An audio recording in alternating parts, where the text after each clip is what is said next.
గడ్డి చూడరు ఎంత ఉందో, ఫుల్ గడ్డి. ఈ 4 సార్లకు బాగున్నది లచ్చన్న. ఎందుకు ఇటు డబ్బాలు అవి ఇవి వారే చెత్తలు నేను ఏరేసుడు అవుతుంది. మీరు వారేసిన కొద్ది నేను ఏరేసుడు అవుతుంది. ఇండ్లకు దగ్గర ఉన్నది చేను ఉంటామాయి, కానీ అది గీజ అది ఏమన్నా డస్ట్బిన్లో లెక్క వేసుకొని అటు వారేసుకోవాలి. కానీ గిన్నె చేనులో వారెత్తే కాళ్ళ గుచ్చుతాయి దున్నేటోళ్ళకు, వాళ్ళకు వీళ్ళకు. ఎట్లుంటుంది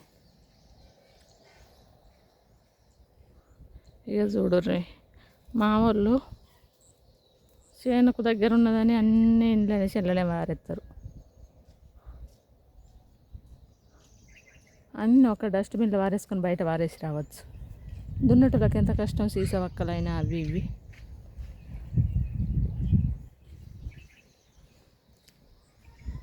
ఇక మా పత్తి చేను ఇది 4 ఎకరాల పత్తి. ఒకసారి మందయింది, ఒకసారి కలిపైంది. ఇప్పుడైతే రెండోసారి మొదలుపెట్టినాం. నాట్లు అందరు మంది పట్టారు కాబట్టి నాట్లకు పోతారు. ఇప్పుడైతే మేమే 3 వచ్చినాం ఈరోజు. ఒక 10 మంది అయితే తొందరగా అయిపోవచ్చన్న.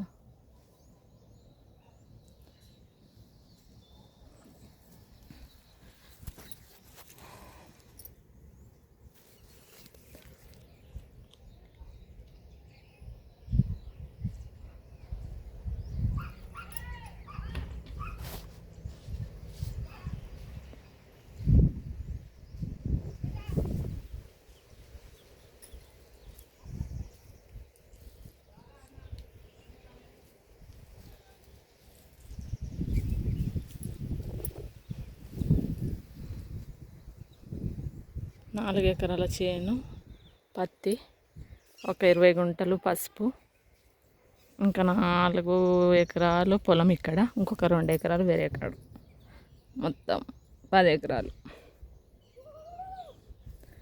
10 ఎకరాలలో నాటు అయిపోయింది. పత్తి ఫస్ట్ కలుపు అయిపోయింది, మందు అయిపోయింది.